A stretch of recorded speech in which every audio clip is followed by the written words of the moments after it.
What's going on, everyone? It is Paul, the 920 Trader with 920 Trading and Trading Decoded. Today is Monday, August 19th, 2024, and this is how we trade spot today. But before we get going on that, folks, if you like our videos, please go ahead and give us a like and a subscribe. Don't forget to turn on your notifications. That way you can be notified when we drop new content, which is just about every day and sometimes on the weekends. Also, leave us a comment. We greatly appreciate that. Share with your friends, neighbors, families, and your trading community. We would also appreciate all of those things right there, folks. So let's look at this pre-market action. So we got pre-market action. We got pre-market lows sitting at about 553.23. Pre-market high 555.33. So we have a little over $2, folks. Whenever we see a little over $2, you can at least make the kind of a quasi assumption, unless there's a catalyst, that takes it the other way. You can pretty much make the assumption that it's going to be at least a moderately okay, decent day. Now, we never know what's going to happen, kind of light volume in pre-market. There were really no catalysts to speak of today, other than, we got the thing going on. We got the big economic thing going on in Jackson Hole this weekend. They do that every year, folks, and it's like Jekyll Island for economists. So if you guys get the reference, yes, that's exactly what it is. So again, pre-market high 555.33, pre-market low 553.23. So $2.10, folks. We can deal with that all day long. So what do you do when you get that sort of thing, folks? Well, what you do is, at least if you're me, you take this double cross to the upside after the first couple of trading minutes. And I thought, we're going to get this double cross to the upside and push through that pre-market high, and then it'll run. But you know what? As fate would have it, that did not happen. So right out of the gate, and again, this was an aggressive entry. I could have waited to breach and close above that pre-market high, yes. And I could have waited for that fresh cross and then that first green candle. But again, I was just being a little bit aggressive. I could have taken this second candle at 931. Above VWAP and into the fishtail, and then closed it out somewhere up here. But again, I was just being aggressive on this, took the L on that play. Let's talk about that second play. I didn't take anything back to the downside. I was waiting to take it back to the upside. So what did I do? Well, I said, okay, if we get that close above that area, that should give us good support. And as fate would have it, look at that. So we started, folks, a loss right out of the gate. That's common. It happens to me all the time. 2 losses out of the gate. That's one of those. It's like, you know what? That's okay. It happens. And again, 2 losses right out of the gate. And I'm thinking, man, what's wrong with me today? And then you're thinking, well, you could play this thing back to the downside. But let's talk about this play right here back to the downside. This is a big pullback right in here, folks. This is a big pullback. But before we do that, let's look at the 30-minute. And again, you can see based on the 30-minute just how everything played out today.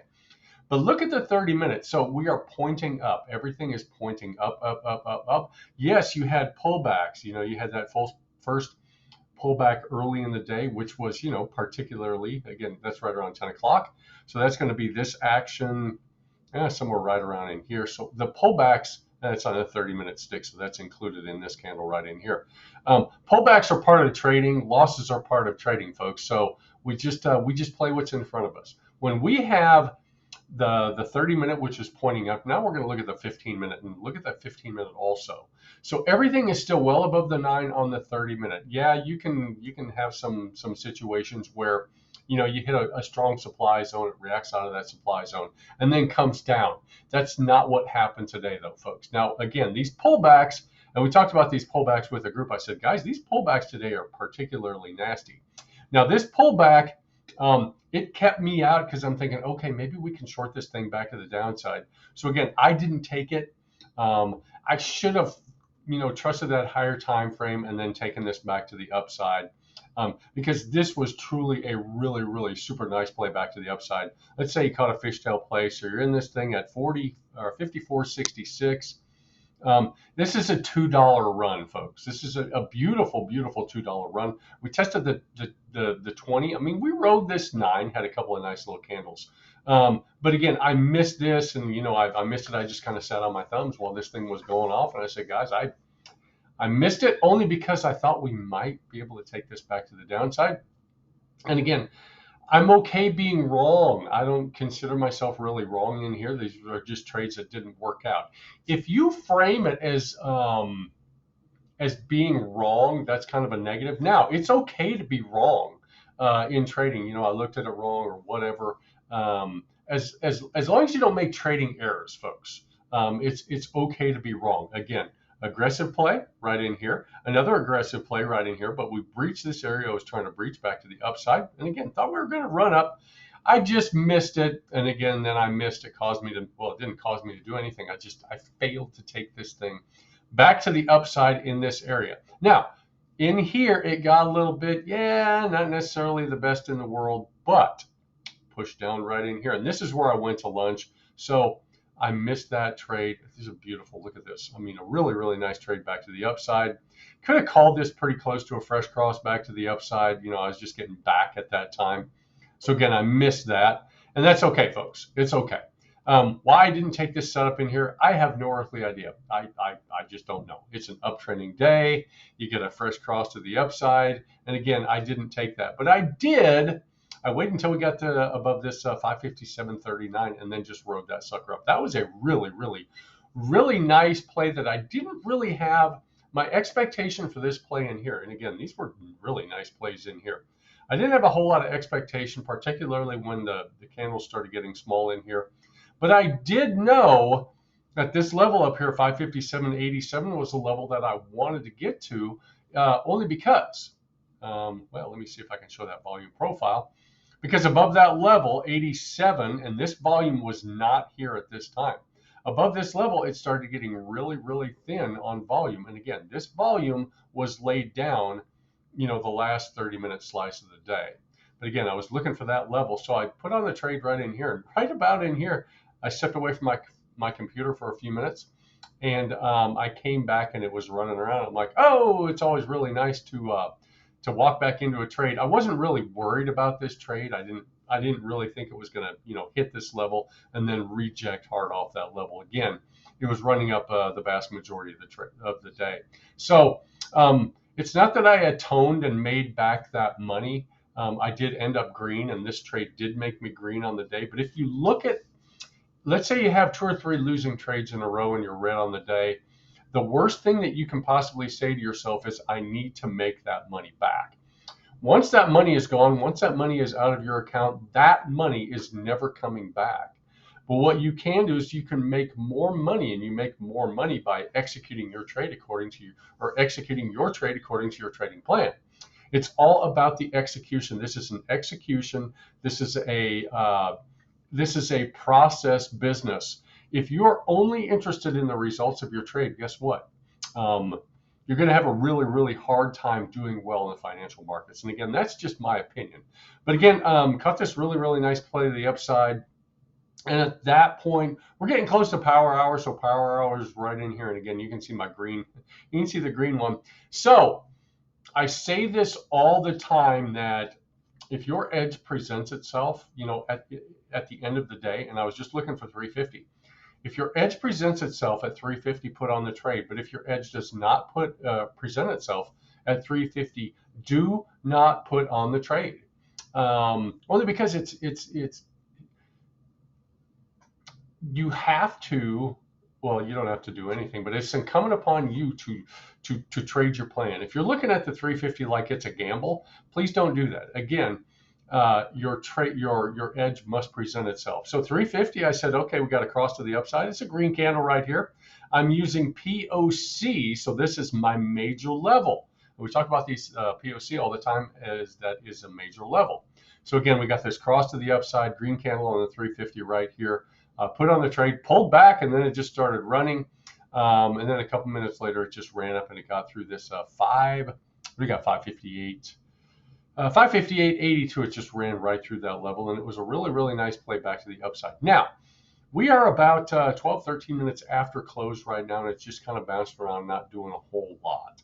But you can see that the plays today were absolutely to the upside. Were there opportunities back to the downside? Yeah, there sure were. I had a good friend of mine. He caught this trade right in here, right around noon. It was a really, really nice trade. He did very well on that. yeah, so it was very, very nice. But again, folks, the pullbacks and, stopper outer candles, those are hard. Those are really hard. You're in a position, you get that one candle that comes in, it just takes you out of position, or it's a taker outer candle, one of those big candles that seemingly comes out of nowhere. It really doesn't come out of nowhere. There's always a reason for it, and a lot of the time we don't know the reason behind that. But that's how she played out today. I would say overall it started rough, and not just because I had a couple of losing trades. Folks, I have losing trades all the time. I don't care. It doesn't make any difference to me whether it's a winning trade or a losing trade. Ultimately, over the long term, yes, you want to have more winning trades, or at least your winners must be bigger than your losers. No question about that. But it was kind of ugly early, and then turned into a pretty decent chart, folks. Particularly if you're a 920 trader, it turned into a really, really nice chart. But anyway, folks, that's how she played out today. So once again, if you like our videos, please go ahead and like and subscribe. Don't forget to turn on your notifications. That way you can be notified when we drop new content, which is just about every day and sometimes on the weekends. We do a lot of trading psychology stuff on the weekends, so check those things out. Also, share with your trading community and all that kind of good stuff, folks. Friends, neighbors, all that kind of good stuff. Now, if you are interested in live daily trading, folks, we talk about each and every one of these setups every single day. And again, folks, whether I'm in the trade or not, if I'm not in the trade, I'm not talking about superfluous garbage. I'm talking about what's going on with the different setups in the trade as though I were in it. I don't have to be in it to talk about the trade. Okay, so if you're interested in that, head on over to our live trading Discord. It's called Trading Decoded. We're going to give you that first week for free. And again, folks, we talk about each and every one of these setups. So come over, check it out. Again, we're going to give you that first week for free. If you want to become a better trader, let us help you do that. Let us help you do that. You're under no obligation to join, so just come check us out. Now, if you're interested in the 920 crossover strategy, head over to 920trading.com. The entire strategy is there for the world to see. Everything about the strategy is right there, folks. Some of the nuances are there, but a lot of the nuances you have to learn over time. And if you have any kind of question, you know what? Send me an email. I will answer that question to the best of my ability. I'm not a guru or anything like that, folks, but I do like the 920 strategy, and I trust the 920 strategy. But again, head on over to 920trading.com. The entire strategy is there at no cost to you other than some of your precious time. We're not going to charge you thousands of dollars for a strategy that is readily available if you'll just do a little work trying to find that. So that is what we are all about, folks. But anyway, that's how we did it today. That's how she played out today. So I hope everybody had a great day today.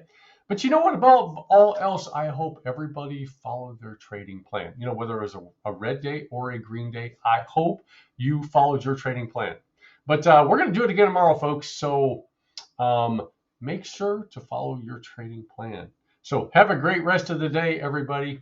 We're going to do it again tomorrow, and we will see you in the markets.